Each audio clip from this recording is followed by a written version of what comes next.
بسم اللہ الرحمن الرحیم۔ السلام علیکم پیارے دوستو، اس چینل پر آپ کو دینوی معلوماتی اور سبق آموز ویڈیوز دیکھنے کو ملیں گی۔ برائے مہربانی ہمارے چینل کو سبسکرائب اور ویڈیو کو لائک اور شیئر کر کے ہماری حوصلہ افزائی کریں اور صدقہ جاریہ سمجھ کر اس کار خیر میں اپنا حصہ ڈالیں۔ جزاک اللہ۔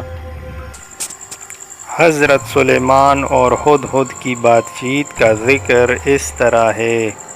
ایک مرتبہ سلیمان علیہ السلام اپنے دربار میں پورے جاہ و جلال کے ساتھ تشریف فرما تھے۔ انسان، جنات، حیوانات کے نمائندے بھی موجود تھے، لیکن پرندوں میں ہدہد موجود نہ تھا۔ فرمایا، کیا بات ہے کہ میں ہدہد کو موجود نہیں پاتا؟ اگر وہ واقعی غیر حاضر ہے تو اس کو سخت سزا دوں گا یا پھر ذبح کر ڈالوں گا۔ اللہ یہ کہ وہ اپنی غیر حاضری کی معقول وجہ بیان کرے۔ اسی غضب میں تھے کہ ہدہد حاضر ہو گیا اور سلیمان علیہ السلام کے سوال پر کہنے لگا کہ میں یقینی خبر لایا ہوں جس سے آپ نہیں جانتے۔ وہ یہ ہے کہ سبا کے ملک پر ایک ملکہ حکمرانی کرتی ہے۔ اللہ نے اس کو سب کچھ دے رکھا ہے اور اس کا تخت نہایت عظیم الشان ہے۔ ملکہ اور اس کی قوم سورج کی پوجا کرتے ہیں، وہ الہ واحد کی عبادت نہیں کرتے۔ شیطان نے ان کی سورج پرستی کو ان کے لیے خوشنما بنا دیا ہے۔ حضرت سلیمان علیہ السلام نے یہ خبر سن کر فرمایا کہ تیری سچائی کا ابھی علم ہو جائے گا۔ میرا خط لے جا اور اس کو ان تک پہنچا اور انتظار کر کہ وہ اس کا کیا جواب دیتے ہیں۔ ہدہد خط لے کر اڑا، چنانچہ ہدہد یہ خط لے کر گیا اور بلقیس کی گود میں اس خط کو اوپر سے گرا دیا۔ اس نے اپنے گرد امراء و ارکان سلطنت کا مجمع اکٹھا کیا، پھر خط کو پڑھ کر لرزہ براندام ہو گئی اور اپنے اراکین دولت سے کہا کہ اے سردارو، میری طرف ایک عزت والا خط ڈالا گیا ہے جو حضرت سلیمان علیہ السلام کی طرف سے ہے، اور بے شک وہ اللہ کے نام سے ہے جو بڑا مہربان اور نہایت ہی رحم کرنے والا ہے۔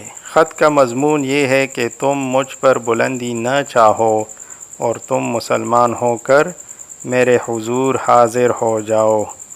خط سنا کر بلقیس نے اپنی سلطنت کے امیروں اور وزیروں سے مشورہ کیا تو ان لوگوں نے اپنی طاقت اور جنگی مہارت کا اعلان و اظہار کر کے حضرت سلیمان علیہ السلام سے جنگ کا ارادہ ظاہر کیا۔ اس وقت عقل مند بلقیس نے اپنے امیروں اور وزیروں کو سمجھایا کہ جنگ مناسب نہیں ہے، کیونکہ اس سے شہر ویران اور شہر کے عزت دار باشندے ذلیل و خوار ہو جائیں گے۔ اس لیے میں یہ مناسب خیال کرتی ہوں کہ کچھ ہدیہ و تحائف ان کے پاس بھیج دوں۔ اس سے امتحان ہو جائے گا کہ حضرت سلیمان صرف بادشاہ ہیں یا اللہ کے نبی بھی ہیں۔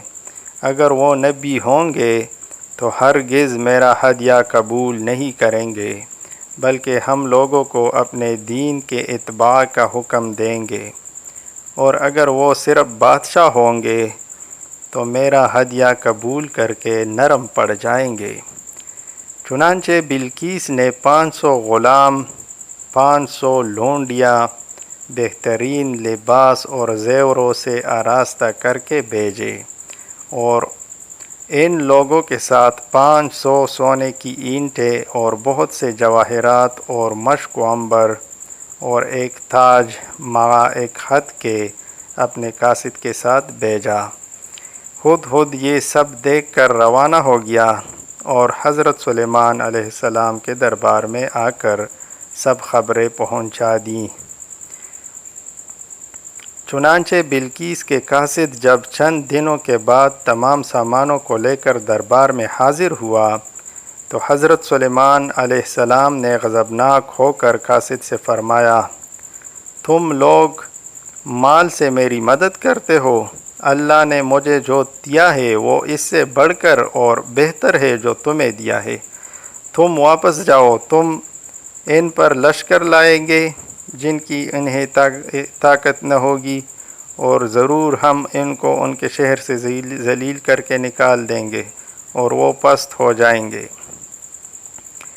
چنانچہ اس کے بعد جب قاصد واپس لوٹ کر بلقیس کو سارا ماجرا سنایا تو بلقیس حضرت سلیمان علیہ السلام کے دربار میں حاضر ہو گئی، اور حضرت سلیمان کا دربار اور یہاں کے عجائبات دیکھ کر اس کو یقین آ گیا کہ حضرت خدا کے نبی برحق ہیں اور ان کی سلطنت اللہ کی طرف سے ہے۔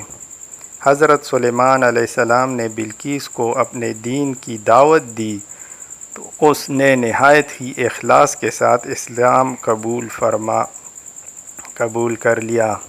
اس سلسلے میں ہدہد نے جو کارنامے انجام دیے وہ بلا شبہ عجائبات عالم میں سے ہے، جو یقیناً حضرت سلیمان علیہ السلام کے معجزات میں سے ہے۔